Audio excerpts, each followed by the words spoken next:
Hello friends, नमस्कार। मैं हूं कल्पना और आज मैं आप सभी के सामने आई हूं एक अपने जीवन की हनुमान दादा से जुड़ी हुई बहुत बड़ी कृपा को बताने के लिए, उनकी बहुत ही बड़ी करुणा जो मेरे ऊपर हुई, उनका जो उपकार मेरे ऊपर हुआ, वो मैं आपसे साझा करने के लिए आई हूँ माय डियर फ्रेंड्स। आज ही का दिन था 12 अगस्त और 2024। मेरी बेटी का बहुत ही ज़्यादा बुखार आ रहा था और उसके बुखार हमारे लोकल डॉक्टर की दवाई से नहीं छूट रहा था, जिसके कारण बहुत ही ज़्यादा हम परेशान हो गए थे और बस कुछ भी नहीं, जीवन बस उथल-पुथल जैसा हो गया था, क्योंकि मेरी जो बेटी है वो नॉर्मल नहीं है। Yes, I have a CP child, I have abnormal child और मैं एक लाचार बच्चे के साथ अपना जीवन को काट रही हूँ। यही रीज़न है कि मैं कभी-कभी नहीं कंटिन्यू आ पाती हूँ आप सभी के बीच, पर मैं प्रयास कर रही हूँ कि मैं आपके बीच आ पाऊँ, क्योंकि हनुमान दादा की कृपा से, भगवान की दया से अभी मेरी बेटी बिल्कुल ठीक है और उसके जीवन में अ, दादा की कृपा से थोड़ी इम्प्रूवमेंट है। तो माय डियर फ्रेंड्स, ये आज के ही दिन जो था पिछले साल उसको बहुत ही ज़्यादा फ़ीवर हुआ था, वायरल फ़ीवर, जिसके वजह से उसको काफ़ी वीकनेस हुई थी और उसका जो प्रॉब्लम है, झटका आना, फिट्स आना, वो काफ़ी बढ़ गया था। मैं आपको बताऊँ, जब से वो जन्म ली है उसके 3 दिन के बाद से लगातार उसको फिट्स आते थे। उसको जो पता नहीं आप क्या नाम से जानते हैं, पर हमारे इधर इसको झटका बोलते हैं, कोई उसको खींचनी बोलता है, उसको एपिलेप्सी बोलते हैं डॉक्टर की भाषा में। वही प्रॉब्लम मेरी बेटी को है, क्योंकि जब वो पैदा हुए थे तो उसने क्राई नहीं करा था। अब उसने क्यों नहीं क्राई किया था, क्या ऐसा हुआ था, ये चीज़ मैं आपको शेयर करूँगी अगली वीडियो में, क्योंकि बहुत लंबी हो जाएगी वीडियो। तो फिलहाल मैं आपको बताती हूँ जो दादा की जो मेरे ऊपर कृपा हुई, मेरी बच्ची के ऊपर जो कृपा हुई वो। तो माय डियर फ्रेंड्स, 12 अगस्त के दिन से मेरी बच्ची को काफ़ी ज़्यादा फ़ीवर हो रहा था और हमारे पास के डॉक्टर की दवाई से उसकी कंट्रोल नहीं हो रही थी। तो फिर हमने नज़दीक के डॉक्टर से दिखाया, जहाँ बराबर दिखाते हैं, उसने दवाई दी, नहीं काम करा। तो फिर हम हमारे जो डिस्ट्रिक्ट है हमारे घर से लगभग आधे घंटे की दूरी में, 40 मिनट की दूरी में, तो वहाँ पे दिखाया, वहाँ से भी नहीं काम किया। तो फिर हम जो दूर में जो सबसे बड़े हॉस्पिटल है हमारे राज्य में, हम वहाँ पे गए। वहाँ पे जाने के बाद में हमारे बच्चे को 6 दिन एडमिट रखा गया और डॉक्टर ने लगातार दवाइयाँ दी, बट फिर भी मेरी बेटी का स्वास्थ्य नहीं ठीक हो रहा था। और ये एक नॉर्मल बुखार नहीं था जो बाकी बच्चों को आता है। मेरी बेटी का जो बुखार था वो उसके लिए काल था। इतना ख़राब कंडीशन उसका शरीर का हो गया था। उसको इतना फिट्स आ रहा था, इतना खींच रहा था कि वो अपने लगातार अपने दाँतों को चबाती थी, ऐसे करके कटकटाती थी। बड़ी तेज़ आवाज़ आता था और इतना तेज़ी से वो काटती थी दाँतों को कि उसके दाँत, ऊपर के दाँतों के दबाव के कारण नीचे के दाँत उखड़ने लगे थे और सारा दाँत एक-एक करके उखड़ गया। जब तक दाँत था तब तक तो ठीक था। दाँत उसका ऊपर के दाँतों का बल को रोक रहा था, लेकिन इतना बलपूर्वक दिमाग से उसको झटका आता था कि जब दाँत उखड़ गए तो उसका पूरा लिप्स, क्या बोलूँ, अब आप समझ रहे हैं, पूरा कट के पूरा लहूलुहान होके पूरा घाव सा हो गया था, पूरा ये होंठ पूरा फूल गया था और हम उसको कुछ भी करके नहीं रोक सकते थे।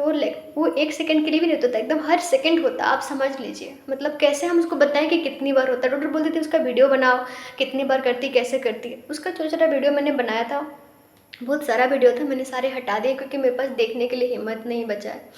कुछ थोड़ा बहुत वीडियो होगा तो मैं वो आपको शेयर करूँगी कि कैसा मेरी बेटी उस टाइम संकट से गुजर रही थी, कैसा एक्टिविटी उसके शरीर में हो रहा था। तो माय डियर फ्रेंड्स, ये हमारे 6 दिन एडमिट रखने के बाद में कोई रिस्पॉन्स नहीं आया, बुखार में कोई सुधार नहीं आया। लगातार मैं दादा का प्रार्थना कर रही थी, पर ऐसा लग रहा था कि दादा भी नहीं सुन रहे हैं उस समय। और ना, जब आप घोर संकट में होते हैं ना, दादा को ना संकेत देते हैं, ना कुछ दिखाई देते हैं, ना कुछ, उस टाइम मतलब पता नहीं, चुपचाप रहते हैं। पर साथ में वो पीछे कृपा कर रहे होते हैं, कुछ ना कुछ वो रास्ता बना रहे होते हैं, पर हमें नहीं दिखाई पड़ता। दादा मुझे माफ़ करें, मेरा तो जीवन ही उनके कृपा से है। मुझे जो भी नवजीवन प्राप्त हुआ है, श्री हनुमान दादा की कृपा से। इसके ऊपर भी कहानी है कि मैं अपना जीवन को ख़त्म करना चाहती थी, पर दादा ने कैसे-कैसे मुझे निकाला, बस मैं ही जानती हूँ और मेरे दादा जानते हैं, हनुमान दादा। तो माय डियर फ्रेंड्स, मैं उन्हीं के कृपा का एक अनुभव जो बेटी से रिलेटेड है, उनके बुखार के टाइम दादा ने बहुत साथ दिया और रांची से आने के बाद धीरे-धीरे बुखार जब ब्रेन पे चढ़ गया तो इतना कंडीशन ख़राब हो गया था कि मेरी बेटी, अब लग ही नहीं रहा था कि शायद बच पाएगी। मेरे घर के सभी लोग बोल रहे थे कि अब पता नहीं इसका क्या होगा। मतलब कोई भी किसी को भी आशा उम्मीद सब ख़त्म हो चुका था। और मेरे हस्बैंड बोल रहे थे कि हम इसको भेल्लौर लेके जाएँगे। मैं एक माँ हूँ, मेरे मन में डर भी था, बेचैनी भी थी, मैं अपनी बेटी को किसी भी तरीके से बचाना चाहती थी। चाहे वो जैसी भी है मेरी बच्ची है, चाहे लाचार है, चाहे बेड में है, जैसा भी है मेरा है। यही सोच के मैं उसको बचाना चाहती थी और मेरे घर के लोग बोल रहे थे, बड़े लोग, कि उसको आप नहीं ले जा पाओगे और नहीं पहुँचा पाओगे, और मुझे भी ऐसे ही लग रहा था क्योंकि उतना ख़राब सिचुएशन में मुश्किल था किस समय क्या हो जाएगा। लेकिन मेरे हस्बैंड ने टिकट करा लिया था और उनका मन था कि एक बार हम दिखा दें वहाँ पे, एक बार हम पहुँचाएँ, उसके बाद भगवान जो करें हम स्वीकार करेंगे। फिर हमने बहुत ही हिम्मत करके, मेरी तो हिम्मत ही नहीं हो रहा था, फिर मैं दादा के पास गई, मंदिर में गई, अपना घर के पूजा मंदिर में। मैंने हनुमान दादा से कहा, आप चलो मेरे साथ और मेरी बच्ची को सही सलामत भलौर का हॉस्पिटल तक पहुँचाइए, ये आपका काम है, आपको करना है, आपको साथ चलना है। मैं ऐसा बोल के निकल गई, पर रास्ता में भी उसका वही कंडीशन रहा, बहुत ज़्यादा दाँत खटखटाना, बहुत ज़्यादा रोना चिल्लाना, कुछ खाती-पीती नहीं थी मेरी बेटी, कुछ भी नहीं खा रही थी। अब मैं क्या बताऊँ, क्योंकि वो खाती है लिक्विड चीज़ें। दूध तो उसने काफ़ी पहले छोड़ दिया था या मैंने छुड़ा दिया था, ऐसा आप बोल सकते हैं, क्योंकि वो दाँत काफ़ी काटने लगी थी, तो दूध में भी पूरा जख्म कर देती थी वो, तो उस तरह से करके उस टाइम हमें छुड़ाना पड़ा और उसको दूध और रोटी हम खिलाने लगे, तो वो अच्छे से खा लेती थी। तो बुखार में वो जब इतना दाँत खटखटाने लगी तो मुँह खोलती नहीं थी, बस एनी टाइम उसका दाँत चबाना चलता रहता था, तो फिर हम नहीं खिला पा रहे थे। और फिर 38 से 36-38 घंटे का जर्नी था जिस ट्रेन में हमारा सफ़र था वेल्लोर तक का। ऐसे कुछ ट्रेन में बहुत कम ही लगता है, 25-26 घंटा लगता है, लेकिन जो ट्रेन हमें मिला, जिसमें सीट मिला, हमें उसी में जाना था, और जिस कैटेगरी में मिला हमको उसी में जाना था। ऐसे टिकट मिलना संभव नहीं था, लेकिन शायद फर्स्ट एसी में या किसी में लिया गया था तो मिल गया था। तो फिर इस तरह से हम गए। रास्ते में मैं एनी टाइम हनुमान दादा को स्मरण करते हुए ही गई थी, क्योंकि मुझे एकदम से यकीन नहीं था कि हम उसको, मेरी बेटी को मैं भेलोर तक पहुंचा पाऊंगी। माय डियर फ्रेंड्स, इतना ज़्यादा रास्ता में फिर वो उस तरह से कर रही थी, दांत खटखटाना और रोना और चिल्लाना, कि वहाँ पे जो टीटी लोग थे उन्होंने देखा कि एक बहुत सीरियस बच्ची है, तो उन्होंने रेलवे के डॉक्टर को फ़ोन किया और राउरकेला स्टेशन में डॉक्टर आए थे। और फिर वो बोल रहे थे कि, मतलब मुझे डांट रही थी, लेडी डॉक्टर थी, कि तुम इतना सीरियस बच्ची को लेके क्यों सफ़र कर रही हो। मैंने बोला, मैम मैं इसको दिखाने के लिए लेके जा रही हूँ, अब मैं क्या करूँ? वो बोली कि तुम्हें नहीं ले जाना चाहिए था, क्योंकि तेरा बच्चे का अगर कुछ भी हो जाता है तो हम तुम्हें ट्रेन से उतार देंगे। मैंने बोला, मैम आप ट्रीटमेंट कर दो, ठीक कर दो, तो मैं वापस चली जाऊँगी, मैं क्यों जाऊँ फिर? ठीक नहीं हो रहा है, इसी कारण तो मैं जा रही हूँ।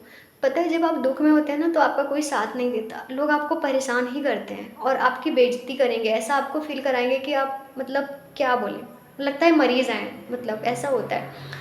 और ना बहुत ही दिक्कत था, हस्बैंड तो हेडफ़ोन लगा लेते, मोबाइल में कुछ देखते, और वो देख ही नहीं पाती थी बेटी का सिचुएशन, और मेरे साथ था कि मैं क्या करूँ? मैं क्या करूँ? देखूँ भी, माँ हूँ, इतनी पीड़ा होती थी कि मैं उसकी पीड़ा को देख ना पाऊँ, लेकिन मैं करूँ तो करूँ क्या? ऐसे करके मैं रात दिन एनी टाइम, मुझे याद नहीं है उस टाइम मैं कब सोई होगी कि कब खाना खाई होगी, मुझे कुछ भी पता नहीं है। वैसा मेरा दिन चल रहा था, कि पूरा मेरा तबीयत बिगड़ रहा था, लेकिन वैसे मैं उसको सँभाल रही थी। किसी तरह हम बाबा का नाम लेते-लेते भेल्लौर पहुँचे और वहाँ पे फिर बच्चे, सैटरडे को एडमिट किया बच्ची को। सैटरडे को ही सुबह पहुँचे थे हम 5 बजे से 4-5 बजे, और फिर हमने बच्ची को एडमिट किया था 11 बजे आस-पास। उसके बाद फिर मैं दादा का कंटिन्यू नाम ले रही थी, और संजोग बस उसको इमरजेंसी में हम एडमिट किया और बाद में उन्होंने वार्ड रूम में दिया, हमें दिन भर ट्रीटमेंट किया, शाम को हमने वार्ड रूम में भेजा। और जब बच्चे का वार्ड रूम था वहाँ पे, मैं ऐसे ही देख रही थी, मैं दादा को पुकारती थी और इधर-उधर देखा करती थी कि कहीं मुझे दादा दिख जाएँ। फिर संजोग से, प्रभु की परम कृपा से, मुझे बच्चे लोगों का वार्ड का जो दीवार था वहाँ पे बाल हनुमान जी का चित्र दिखा।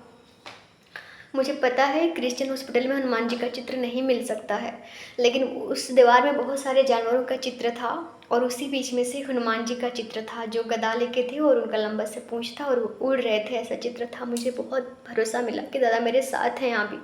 और फिर बच्ची का ट्रीटमेंट चला 2 दिन 3 दिन ऐसे करके, लेकिन कोई कंट्रोल नहीं। वो इतना सीरियस होती जा रही थी कि डॉक्टर तो रात भर एनी टाइम उसके साथ खड़ी थी। एक डॉक्टर, मैं उसका शुक्रगुज़ार करती हूँ उस डॉक्टर मैम का, वो एनी टाइम थी। वो जो जूनियर डॉक्टर ही थी, इसका सिचुएशन वो सीनियर को बताती थी, और जो सीनियर उनको बोलते थे वैसे ट्रीटमेंट करती थी। और मुझे बोल दे रही थी कि तेरा बेटी बहुत सीरियस है, तेरा हस्बैंड को बोलना कि इधर ही रहेंगे। पर मेरे हस्बैंड क्या रहते थे कि वो भी झेल नहीं पाते थे चीज़ों को, तो कुछ रात 1-2 बजे तक रहते, और फिर वो जहाँ हम लोग रूम लिए थे वहाँ चले जाते। एक दिन तो काफ़ी रात को फिर बहुत सीरियस हो गई थी, पल्स उसका बहुत कम बेसी हो रहा था और बीपी भी बहुत ज़्यादा कम बेसी हो रहा था। तो डॉक्टर ने मुझे बोला कि कहाँ गए, बुलाओ तुम्हारे हस्बैंड को। मतलब मुझे ऐसा लगा कि अब पता नहीं क्या हो गया और क्या होगा, पर फिर भी दादा ने सँभाल लिया सब कुछ। और फिर डॉक्टर ने बहुत हेल्प किया, खड़ी रही एनी टाइम। फिर मैं उस दिन सुबह में मंदिर गई, मैंने हनुमान जी का मंदिर खोजा वहाँ पे। जब मेरे हस्बैंड मुझे बोलते कि नाश्ता करके आ जाना, उस टाइम वो बैठते बच्ची के पास में। ऐसे तो बाकी एनी टाइम मुझे ही रहना रहता था, तो मैं फ्रेश होकर नाश्ता ना करके मंदिर ढूंढी। मैंने मोबाइल में सर्च करा हनुमान जी मंदिर, तो मुझे वहाँ पे आंजनेय हनुमान टेम्पल मिला, वेल्लोर के बस स्टैंड के अंदर में है।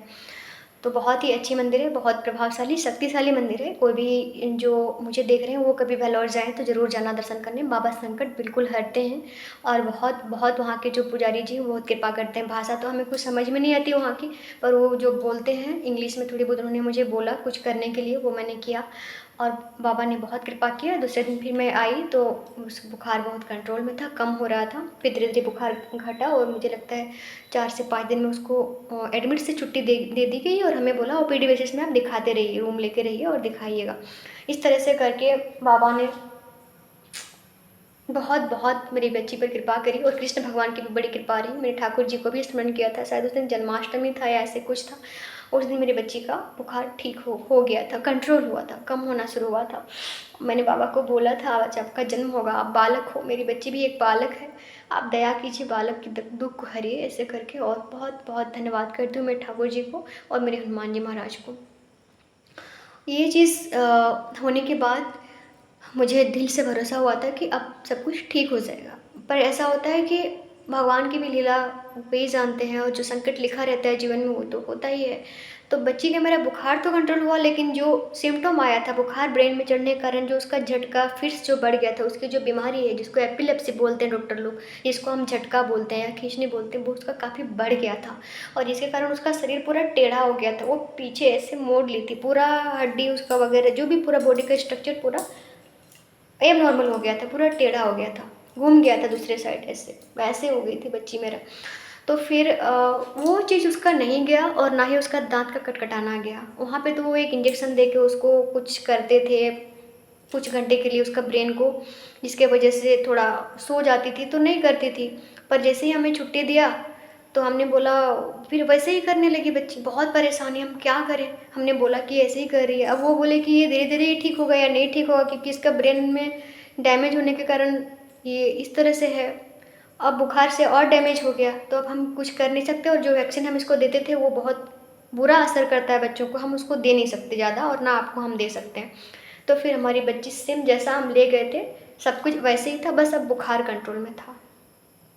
दवाई चल रहा था, फिर उसी तरह हमने इलाज कराया और फिर हम वहाँ पे 7 दिन लगभग रुके, ओपीडी में दिखाया और लास्ट दिन जब हमको आना था हमें, उस दिन भी एक अलग ही तरह का परेशानी उसके पास में आया और उस दिन हमारा ट्रेन भी था और हमें आना भी था और हमें उसी दिन दिखा के भी निकलना था।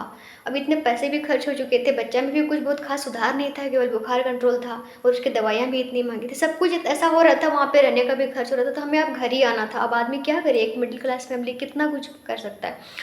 तो मेरे फ्रेंड्स, ये वीडियो लंबा हो रहा है, 13 मिनट हो चुके हैं। मैं नेक्स्ट वीडियो में आपको बताऊँगी कि जितने में घर आने का टिकट था, उस दिन जो बच्ची की प्रॉब्लम हुई थी, वो कैसे ठीक हुआ, हनुमान जी ने कैसे हमें उस दिन भी कृपा किया, ये मैं आपको शेयर करूँगी। बस मैं आप सभी को धन्यवाद करती हूँ और ये कहना चाहती हूँ कि आप जिस भी परिस्थिति में हैं, हनुमान जी के शरण में जाइए, क्योंकि दादा अगर आप सुखी जीवन जी रहे हैं तो उनको धन्यवाद दीजिए और आपको सुखी बनाएंगे। और अगर आपके जीवन में कोई भी संकट हो, कोई दुख हो, कोई परेशानी हो, कुछ भी हो, तो आप उनके शरण में जाइए, वो आपको ज़रूर वहाँ से निकालेंगे। ये मेरे जीवन का अपना अनुभव है। मैं कोई बहुत बड़ा भक्त नहीं हूँ, बहुत ही साधारण हम्बल परिवार से हूँ, मैंने कभी कोई बहुत बड़ी भक्ति नहीं करी, पर जब से दादा का शरण में आई हूँ, उन्होंने मुझे हाथ पकड़ पकड़ के संकटों से बाहर निकाला है। तो बस मेरा आप लोगों से यही कहना है। Thank you so much. जय श्री राम आप सभी को। जय श्री हनुमान जी।